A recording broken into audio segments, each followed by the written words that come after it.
I did secular music for a long time, and I was raised in church, and I knew what I was doing was not just doing secular music, but a lot of things that go along with it. And kind of a pivotal point, like we did a video at CeeLo Green's house, me and some of my favorite rappers that I'd looked up to. And I remember that night leaving and going back to the hotel room, and I was like broken, because I was like, if I can get this, this will make me happy. Because I always, had these levels of things that would make me happy, and I was just broken. I said, okay, I'm done.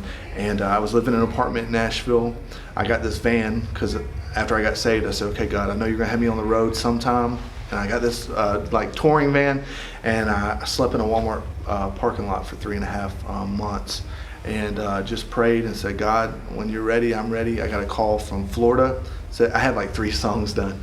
And this person said, hey, I've seen your music on Reverb Nation. Will you come down to Florida? What do you charge? I was like, free, I'm free. Now I had no money, I'm homeless, right? Living in a parking lot. And I just prayed, and ever since then, I've been on the road ever since, and I haven't stopped. Music is what I do full time, and I haven't stopped since that day I left out of the Walmart parking lot, and it's been heavy on it ever since.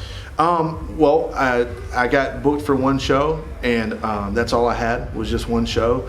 And then another guy was there, and he said, hey, would you come to our coffee shop the next night? I said, yeah. Well, another guy had been there, and it's just crazy. It just went. And I've done things just things that I know is God opening doors.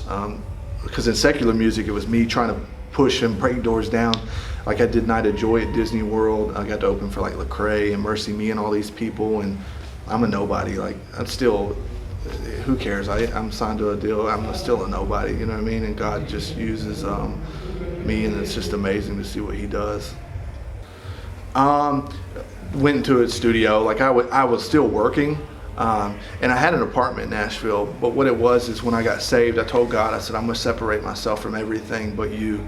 And I started separating myself from people and blocking numbers and all that. And then it got to a point where I was living with a friend, and him and his girlfriend were living together. And I said, you know what, I just really got to get away. And I said, I'm going to just live homeless and just do this. And I would go to work, and I would go to my van, and I bathed. Don't judge the dreadlocks.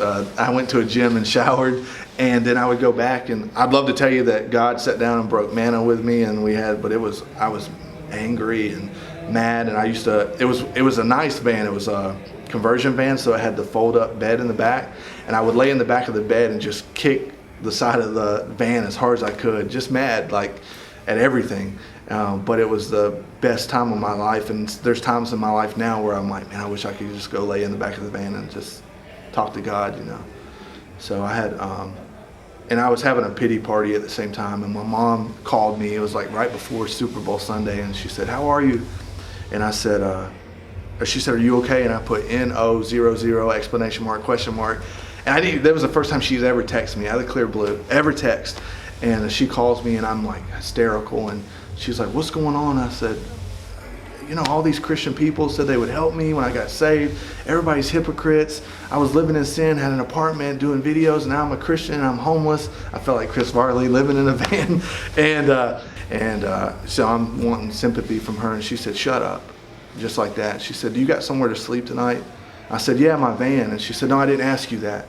She said, do you got somewhere to sleep tonight? And I said, yeah. She said, do you got something to drink tonight? And I said, yeah. You got something to eat tonight? And I said, yeah. She said, then you shut up and you stop complaining about everything you don't have, and you start thanking God for everything you do have. There's people that would die for what you have tonight.